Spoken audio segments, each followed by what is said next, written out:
Hi folks, welcome back to Three Barrow Farm. My name is Amy and I live with my family of 5 here in central Victoria, Australia.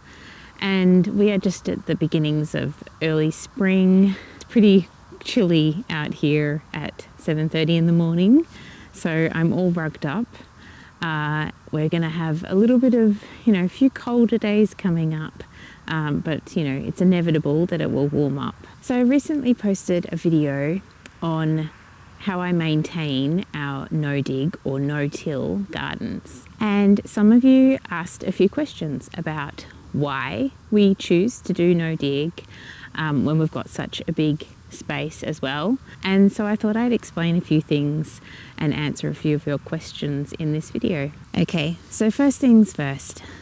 There's 2 big reasons why I choose to garden this way. One is that when you till the soil, you're ripping up and destroying all of those microorganisms that live in the soil. You're also drying out the soil and you're just disturbing all of those layers that you've created when you're adding nutrients to the garden. So if I'm layering all these good things on top of the soil and all these worms and microorganisms which we can't see come and they absolutely love all this organic matter that I'm layering on top, and then I decide to till it and turn it upside down, all of those microorganisms underneath the layers of all that goodness are just thriving. And when you tip that upside down, they are not only going to die in the sunlight, but their homes are basically going to be destroyed and they're going to have to rebuild and start all over again.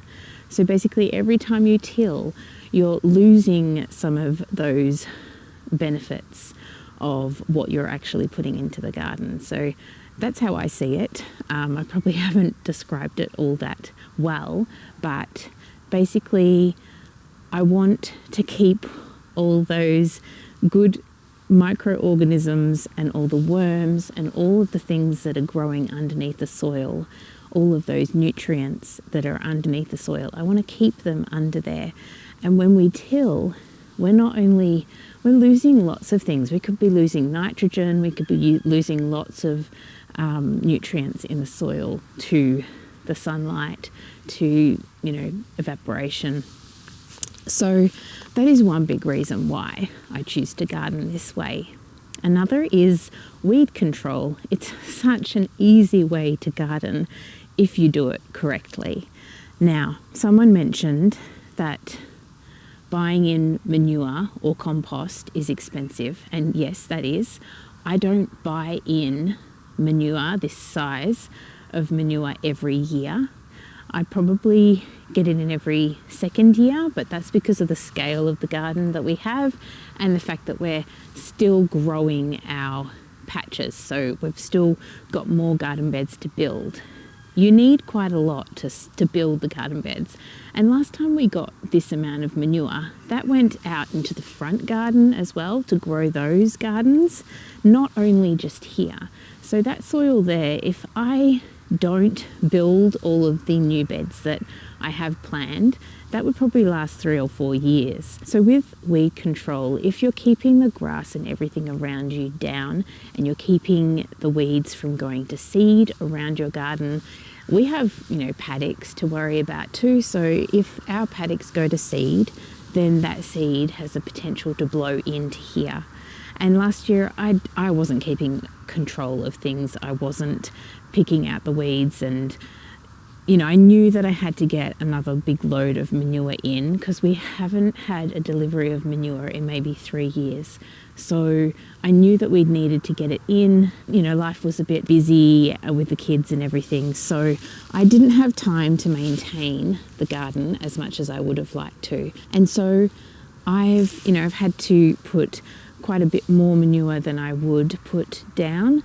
I would normally just put a sprinkle. You could just put a sprinkle, and some of these garden beds haven't had any weed growth. So I know that these rows here, they only need like a tiny little bit, a layer of manure, And I might put a little bit more around the base of the plants that I plant. So if I plant a tomato, I might make a well around that tomato so the water can sit in that well, but it's got a good amount of manure around it.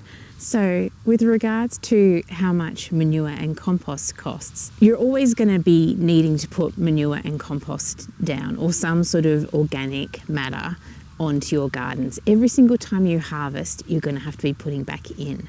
So no matter whether I'm tilling or doing no dig, I'm going to have to put that nutrients into the soil anyway. So yes, the cost of starting a no dig or no till garden can be quite costly with the amount of compost or manure you need to put on top of your cardboard. But the maintenance part shouldn't be much different from what anyone else does who tills or doesn't till or does some other sort of gardening technique. We all need to be putting that manure or compost or any other organic matter, what else? What other organic matters are there, onto the soil. So I make my own compost here. It does take a while to make, but I find that beneficial rather than getting compost in. So I have quite a few bins this year that are ready to put out on the garden. So I will also be using the compost, and I'll be putting manure on everything, because the manure and the compost I think are a great combination to put down on your garden. And I also lacked in putting that nutrients into the soil after summer. I put a little bit of compost, but I didn't have the manure that I have now. So this manure will do me through this season, this growing season, then into my autumn planting for winter, and then into the next spring. So it's quite a lot of manure. I think it's going to even do our front garden where our fruit trees are, and our sort of our herbs and our flower plants, our edible plants are as well. We put a little bit around the trees that are non-edible trees, so the deciduous and the native trees, just to give them that boost, because we want to be growing, we want our trees to grow as fast as they can. Just keeping an eye on the dogs because they've been popping underneath my frost cloth here. Always something to look out for while I'm filming. There they are. So those are the two main reasons I choose to do no dig or no till. One is not exposing all of those microorganisms, so keeping all that goodness in the soil, keeping all those microorganisms growing and doing their thing.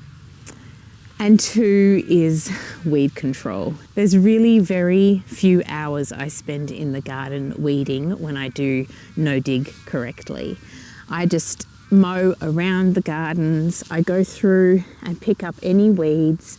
For the first couple of years doing this, I had to pick out the clover and things that were, cape weed and things that really just wanted to survive. But now, I used to have a huge mat of clover in the first garden bed that I made. And now there's none. There's no clover whatsoever. It has given up. I've smothered it.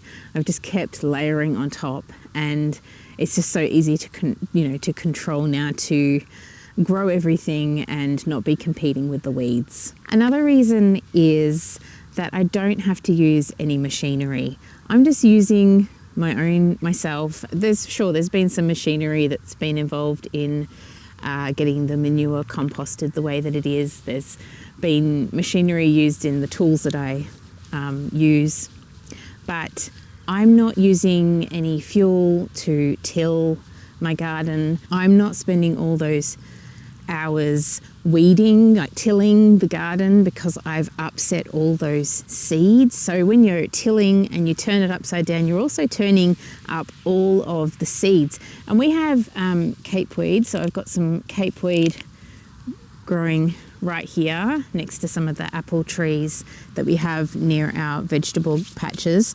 And we're trying to dig them out and get rid of them slowly, but surely we will get there. But when they flower and go to seed, those seeds will survive for 7 years or more. So if you've started a garden and there is capeweed under there and you till every single year, you're going to be pulling out cape plants. Every single year you're going to be pulling them out, and yeah, they can be sitting under there. So I could still have capeweed seed sitting under this garden behind me for another 5 years or maybe 4 years, because this garden's quite young. And this one over here, which has capeweed and clover growing around it as well, it's not finished yet. And we're going to be putting lots of cardboard down, huge amount of layers of cardboard, to keep that weed from coming up. But it's going to be a maintenance thing. And yeah, as I said, if you do this correctly and you keep the seed out from coming into your garden, if you don't let the weed seed drop, there's a cockatoo. If you would have seen on my Instagram account, they attacked my garden again, and I lost 2 of my red cabbages, which were just starting to form hearts. Very annoying. They also went through and cut out 2 garlics. They ripped it up from underneath as well. And they also chopped off at the bottom maybe several Egyptian walking onions as well. Highly annoying. So I'm not having to use these machines to keep my gardens going. I'm basically using my hands and wheelbarrows to cart all of the manure and the straw around. That's why we're called 3-Barrow Farm, because we did everything by 3 wheelbarrows that we got at the start when we were first here. And we now have 5 wheelbarrows. We had a few more, but the older ones have carked it, so we're needing to replace parts on those. But so we're not having to spend that money on fuel, and it basically is that maintenance thing. That maintenance, it's just so much easier than having to weed. And having to weed the entire bed as well. Like if you're starting from scratch and you're doing the tilling, you're having to till quite a few times. You're having to till over and over again to get through all of the grass or weeds that might grow in the garden. So yeah, anyway, they are mainly the reasons why I choose to do a no-dig garden. It is basically, once you get on top of it, once you start it, you reap the benefits of not having to put as much time into it.